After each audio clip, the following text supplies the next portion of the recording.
Alhamdulillah,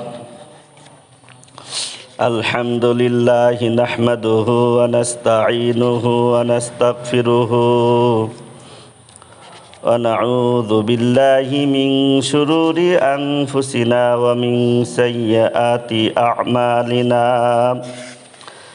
Man yahdihillahu fala mudilla lahu wa man yudlil fala hadiyalah.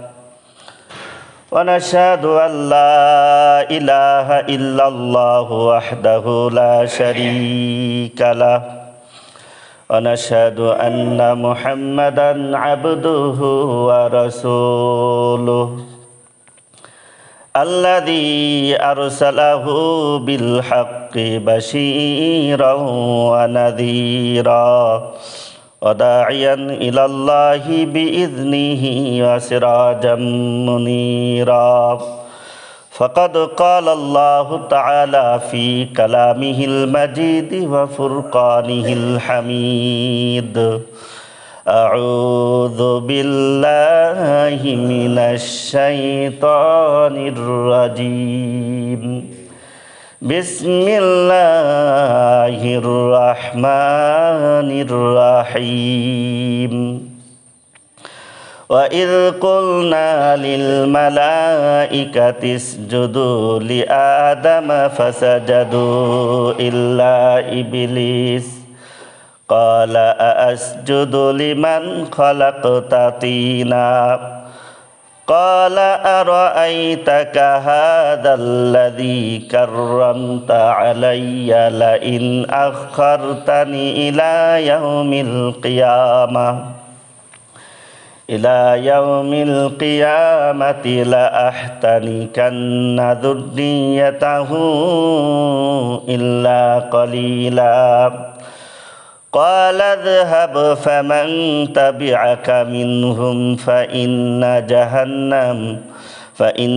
جهنم جزاؤكم جزاء موفورا واستفزز من استطعت منهم بصوتك وأجلب عليهم بخيلك ورجلك وشاركهم من أموال والأولاد وعدهم وما يعدهم الشيطان إلا غرورا إن عبادي ليس لك عليهم سلطان وكفى بربك وكيلا وقال النبي صلى الله عليه وسلم المرء مع من أحب মহান আল্লাহ পাকের দরবারে আমরা লাখো কোটি শুকর আদায় করে নিই যে আল্লাহ রব্বুল আলামিন আমাদের প্রতি দয়া করে মায়া করে আল্লাহ পাকের গোলামি করার উদ্দেশ্যে পৃথিবীর সর্বোত্তম স্থান মসজিদে এসে বসার তৌফিক দিয়েছেন, সেই সাথে কোরআন হাদিস থেকে কিছু কথা বলার শোনার তৌফিক যে আল্লাহ রব্বুল আলামিন দান করলেন, সেই রব্বে কারিমের দরবারে আমরা সকলে হৃদয়ের সবটুকুন শ্রদ্ধা উজাড় করে দিয়ে একবার শুকর আদায় করে নিই আলহামদুলিল্লাহ। সম্মানিত মুসাল্লিয়ানে কিরাম, আমি মহাগ্রন্থ আল কুরআনুল কারীম থেকে সূরা বনী ইসরাঈলের 51 থেকে নিয়ে 65 নং আয়াত পর্যন্ত আপনাদের সামনে তেলাওয়াত করেছি এবং রাসূল করিম সাল্লাল্লাহু আলাইহি ওয়াসাল্লামের হাদিসের ভান্ডার সমূহ থেকে এক টুকরা হাদিস আপনাদের খেদমতে পেশ করেছি। আয়াত হাদিস সামনে রেখে সংক্ষিপ্তভাবে আমি আলোচনা করার চেষ্টা করব। ওমা তাওফিকি ইল্লা বিল্লাহ। সম্মানিত মুসাল্লিয়ানি কিরাম, শয়তান মানুষের চিরশত্রু। শয়তানের কাজ হলো মানুষকে জাহান্নামের দিকে আহ্বান করা, ঠিক কিনা? শয়তান আর শয়তানের বাহিনী হলো আমাদের শত্রু। এর বিপরীত আল্লাহ, আল্লাহর রসুল, মুমিন পরহেজগার ব্যক্তিরা হলেন আমাদের বন্ধু, ঠিক কিনা? যে যত বেশি মজবুত ইমানদার, যে যত বেশি পরহেজগার, যে যত বেশি আমলদার, সে আমার তত ঘনিষ্ঠ বন্ধু, তাকেই আমি বন্ধু বানাবো, এটাই ইসলাম চাই। এর বিপরীত ইসলামের বিরুদ্ধে যে যত বেশি চলে, শয়তানের পথে যে যত বেশি চলে, সে আমার তত বড় শত্রু। আল্লাহর পথে যে চলে তাকে আমি বন্ধু বানাবো, তার সাথে বন্ধুত্ব গড়ে তুলব।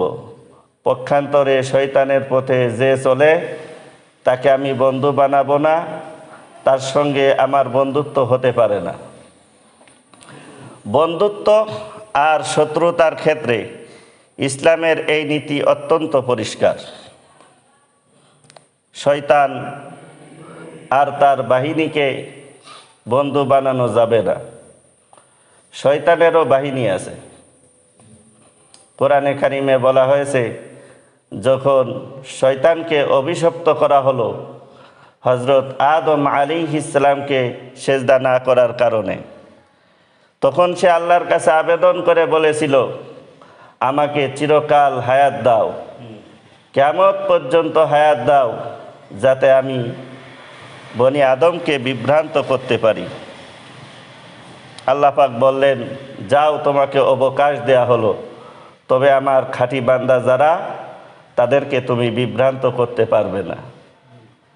কোরআনে কারিমে বলা হয়েছে, وَإِذْ قُلْنَا لِلْمَلَائِكَةِ اسْجُدُوا لِآدَمَ فَسَجَدُوا إِلَّا إِبْلِيسَ। স্মরণ করো সেই সময়ের কথা।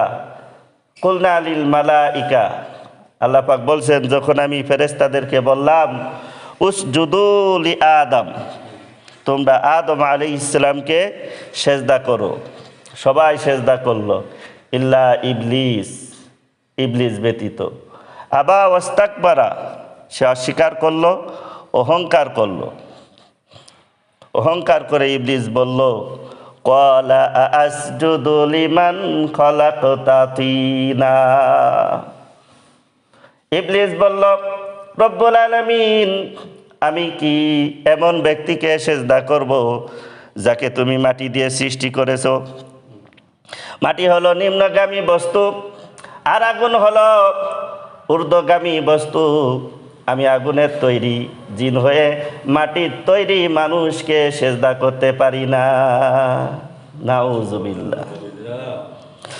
ক্বালা আরাআইতাকা হাযাল্লাযী কাররামতা আলাইয়া লাইন আখখারতানি ইলা ইয়াউমিল কিয়ামাতি লা আহতানিকান্না যুররিয়াতাহু ইল্লা কলিলা।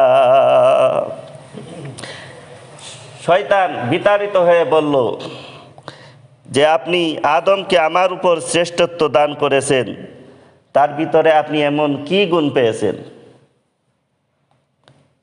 লাইন আখখারতানি ইলা ইয়াউমিল কিয়ামা, যদি আপনি আমাকে কিয়ামত পর্যন্ত অবকাশ দেন, আমার হায়াত বাড়িয়ে দেন, লা আহতানিকান্না যুররিয়াতাহু ইল্লা কলিলা, তাহলে আমি সমস্ত বনি আদমকে আমার বশে আনব, বিভ্রান্ত করে ছাড়ব, ইল্লা কলিলা, কিছু সংখ্যক ব্যতীত।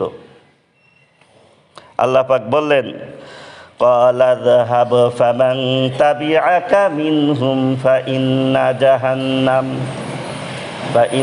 জাহান্নামা জাযাউকুম জাযাআম মাওফুরা। আল্লাহ বললেন, যাও, তাদের মধ্য থেকে যারা তোমার অনুসরণ করবে, অনুসারী হবে, জাহান্নামী হবে তোমাদের পূর্ণ প্রতিফল। নাউজুবিল্লাহ। ওয়াস্তাফজিজ মান ইসতাতা'তা মিনহুম বিসাউতিকা ওয়া আজলিব আলাইহিম বিখাইলিকা ওয়া রাজলিকা ওয়া শারিকহুম ফিল আমওয়ালি ওয়াল আওলাদি ওয়া'idhum ওয়া মা ইয়া'idুহুমুশ শাইতানু ইল্লা গুরুরা। আল্লাহ বললেন, যাও, তুমি যাকে পারো বিভ্রান্ত করো, তুমি বিভ্রান্ত করো তোমার আওয়াজ দ্বারা, তোমার আহ্বান দ্বারা, আর তাদের বিরুদ্ধে তোমার পদাতিক বাহিনী আর অশ্বারোহী বাহিনী পরিচালনা করো, আর তাদের ধন সম্পদের মধ্যে তুমি শরীক হয়ে যাও, তাদেরকে প্রতিশ্রুতি দাও। ওমা ইয়াইদুহুমুশ শাইতানু ইল্লা গুরুরা, আর শয়তানের প্রতিশ্রুতি, শয়তানের ওয়াদা ধোঁকা ছাড়া আর কিছুই না। ইন্না ইবাদি লাইসা লাকা আলাইহিম সুলতান, নিশ্চয় যারা আমার খাঁটি বান্দা তাদের উপর তোমার কোনো রাজত্ব চলবে না। ইন্না ইবাদি লাইসা লাকা আলাইহিম সুলতান ওয়া কাফা বিরাব্বিকা ওয়াকিলা, আর অভিভাবক হিসেবে আল্লাহ রাব্বুল আলামিনই তোমার জন্য যথেষ্ট। সুবহানাল্লাহ।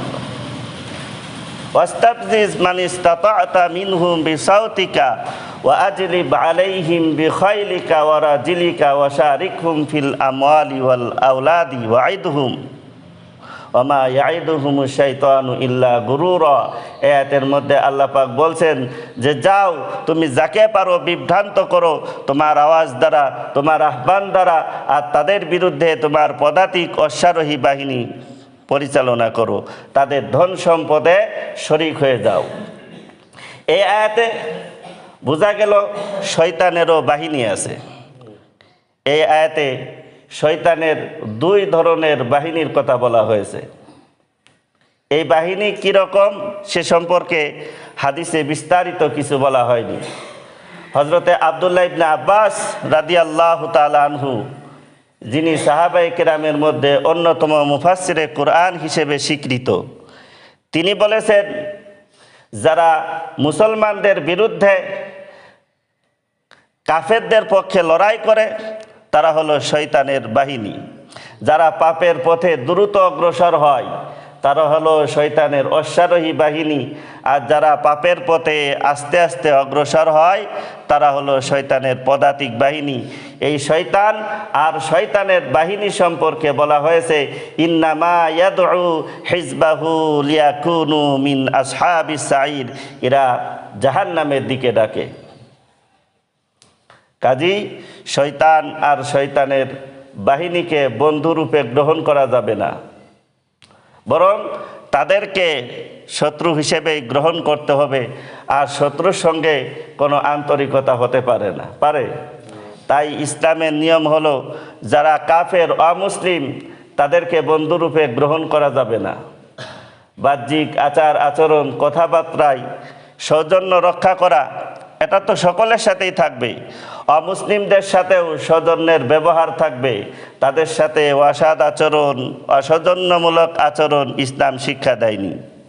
তাদের সঙ্গে অভদ্র ব্যবহার করবে, অসৌজন্যমূলক আচরণ করবে, একথা বলা হয়নি। তবে বন্ধুত্ব রাখতে পারবে না।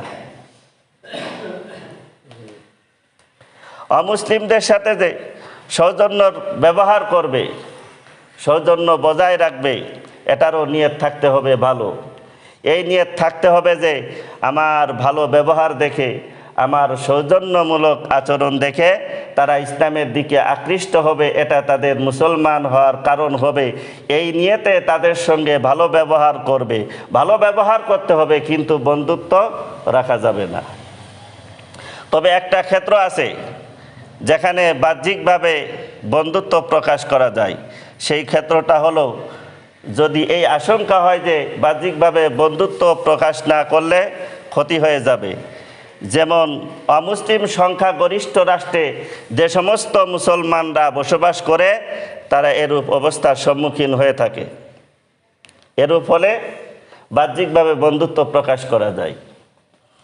আল্লাহ পাক কোরআনে কারিমের মধ্যে বলেছেন লা ইয়াত্তাখিযিল মুমিনুনাল কাফিরিনা আউলিয়া মিন দুনিল মুমিনিন ওয়া মান ইয়াফআল যালিকা ফালাইসা মিনাল্লাহি ফি শাইইন ইল্লা আন তাত্তাকু মিনহুম তুকা ওয়া ইউহাযযিরুকুমুল্লাহু নাফসা ওয়া ইলাল্লাহিল মাসির।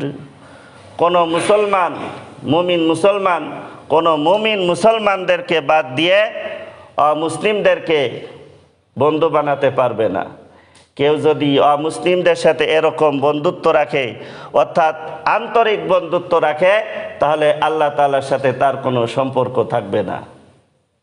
হ্যাঁ, যদি বন্ধুত্ব প্রকাশ না করলে তোমাদের ক্ষতির আশঙ্কা হয়, তাহলে আত্মরক্ষার জন্য বন্ধুত্ব প্রকাশ করতে পারো, তবে কোনো অবস্থায় আন্তরিক বন্ধুত্ব রাখতে পারবে না।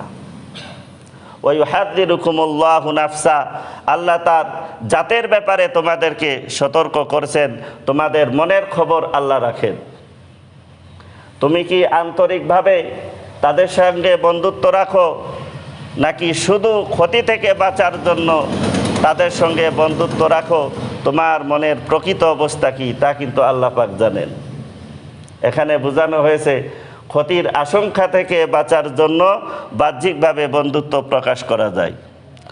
অমুসলিমদের ক্ষতি থেকে বাঁচার জন্য ইসলামে বেশ কিছু নীতি রাখা হয়েছে, নিয়ম রাখা হয়েছে।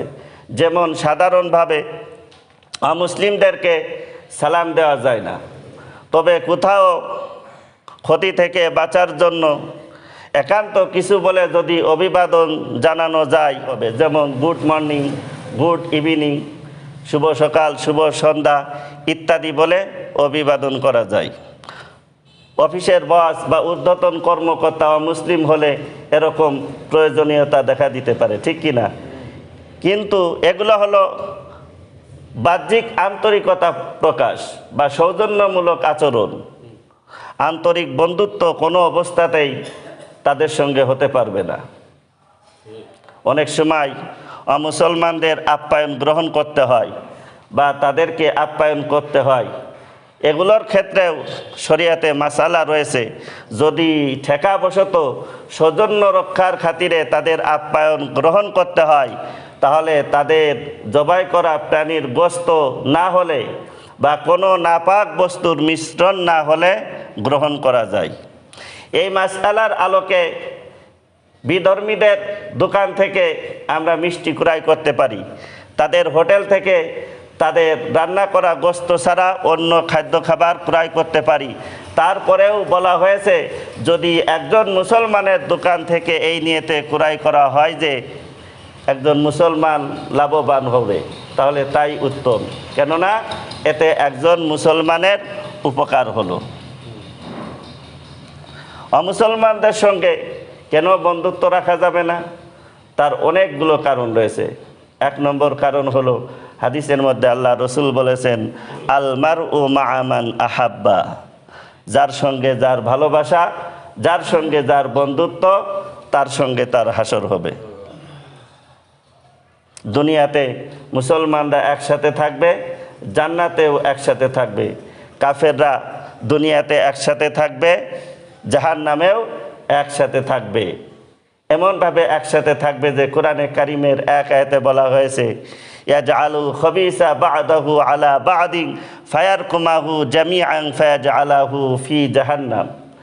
এই আয়াতে কাফেরদেরকে কীভাবে জাহান্নামে নিক্ষেপ করা হবে সে ব্যাপারে বলা হয়েছে, যে তাদেরকে একটার উপর আরেকটা স্থাপন করা হবে। যেমন লাকড়ি একটার উপর আরেকটা রেখে বাঁধা হয়, এভাবে রাখা হবে, অতঃপর তাদেরকে জাহান্নামে নিক্ষেপ করা হবে। বোঝানো হবে দুনিয়ায় যেমন এক আদর্শে এক মতবাদে মিলেমিশে ছিলে, ওরকম জাহান্নামে একসাথে যাও। আর মুমিন মুসলমানদেরকে দলে দলে একসাথে জান্নাতে নিয়ে যাওয়া হবে। সুবহানাল্লাহ। যার সঙ্গে যার মহাব্বত থাকবে তার সঙ্গে তার জান্নাত হবে। নবীদের সাথে যাদের মহাব্বত, নবীদের সাথে তাদের জান্নাত হবে। সাহাবীদের সাথে যাদের মহাব্বত, সাহাবীদের সাথে তাদের জান্নাত হবে। পীর মাশায়েখদের সাথে যাদের মহাব্বত, পীর মাশায়েখদের সাথে তাদের জান্নাত হবে। উলামায়ে কিরামের সাথে যাদের মহাব্বত, উলামায়ে কিরামের সাথে তাদের জান্নাত হবে। ফাসিক ফাজের আর কাফেরদের সঙ্গে যাদের মহাব্বত, তাদের সঙ্গে তাদের হাসর হবে আর জাহান্নামে অবস্থান হবে। নাউজুবিল্লাহ। এজন্য কাফেরদের সঙ্গে বন্ধুত্ব রাখা যেতে পারে না।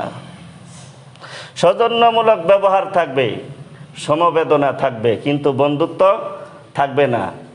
তারা অভাবগ্রস্ত হলে, রোগ শোকগ্রস্ত হলে আমরা সমবেদনা জানাবো, সাহায্য করব।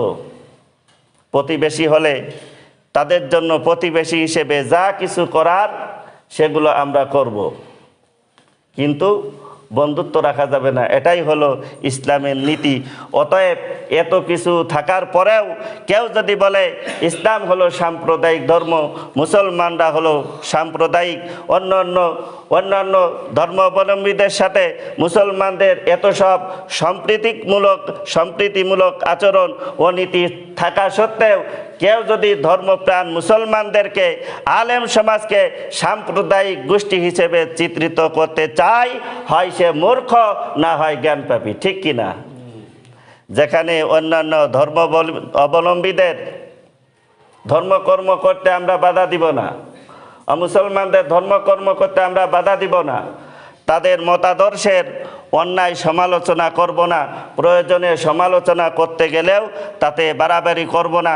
সেখানে ইসলামের এরূপ সমালোচনাকারীকে মূর্খ বা জ্ঞানপাপী ছাড়া আর কি বলা যেতে পারে? দেখুন, বিধর্মীদের সমালোচনার ক্ষেত্রেও ইসলাম ভারসাম্যতা বজায় রাখতে শিক্ষা দিয়েছে।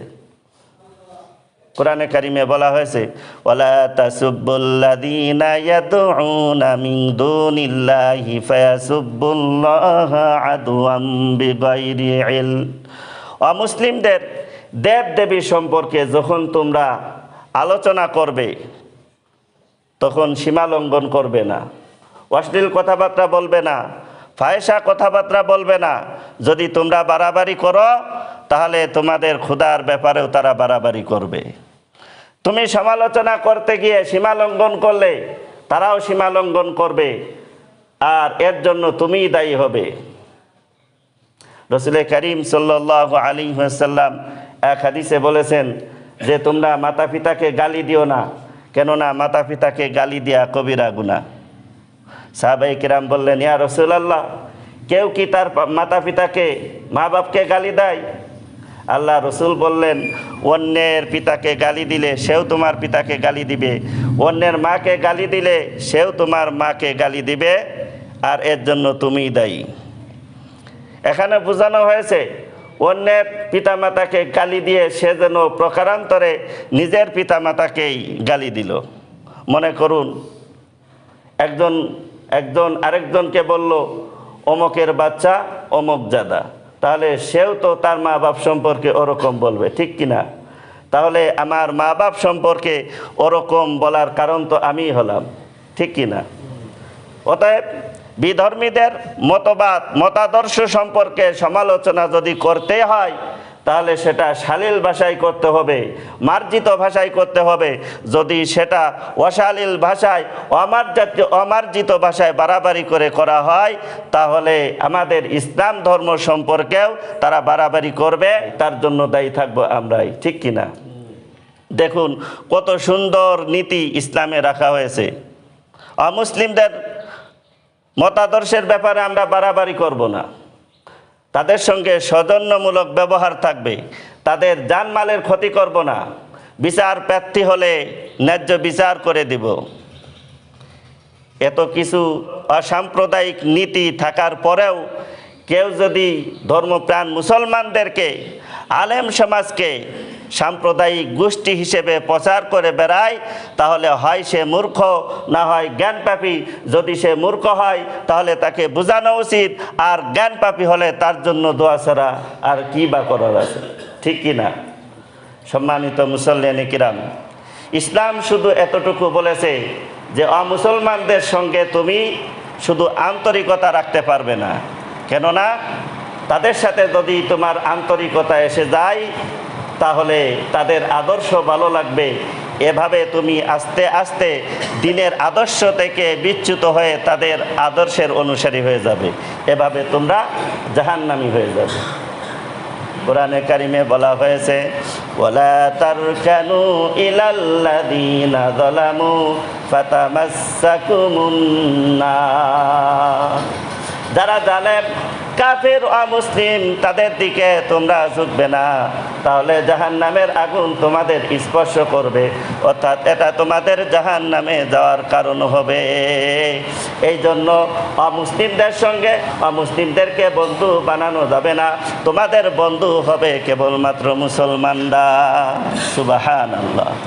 ইন্নামা ওয়ালিয়্যুকুমুল্লাহু ওয়া রাসূলুহু ওয়াল্লাযীনা আমানুল্লাযীনা ইউকিমুনাস সালাতা ওয়া ইউতুনাজ যাকাতা ওয়া হুম রাকিউন।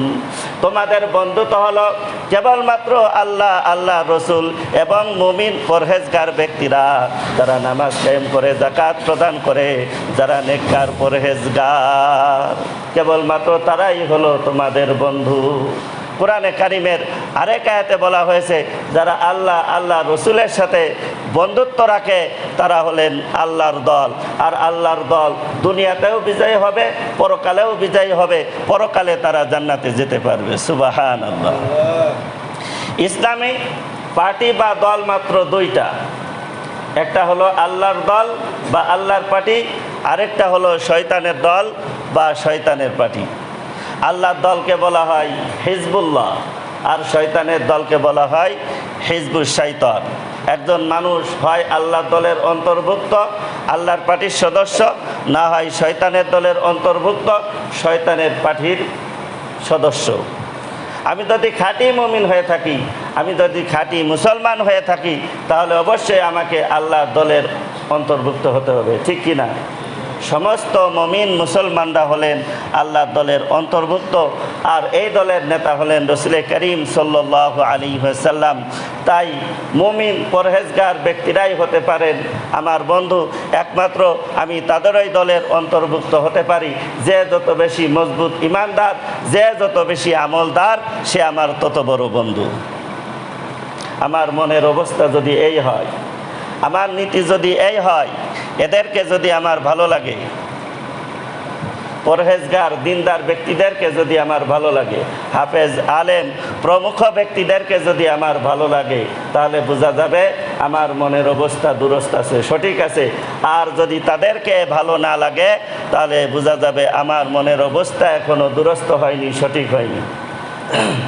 আমরা আবার ওই হাদিসটার কথা স্মরণ করি, যাতে আল্লাহর নবী বলেছেন, আল মারউ মা'a মান আহাব্বা, যার সঙ্গে যার ভালোবাসা, যার সঙ্গে যার বন্ধুত্ব, তার সঙ্গে তার হাসর হবে।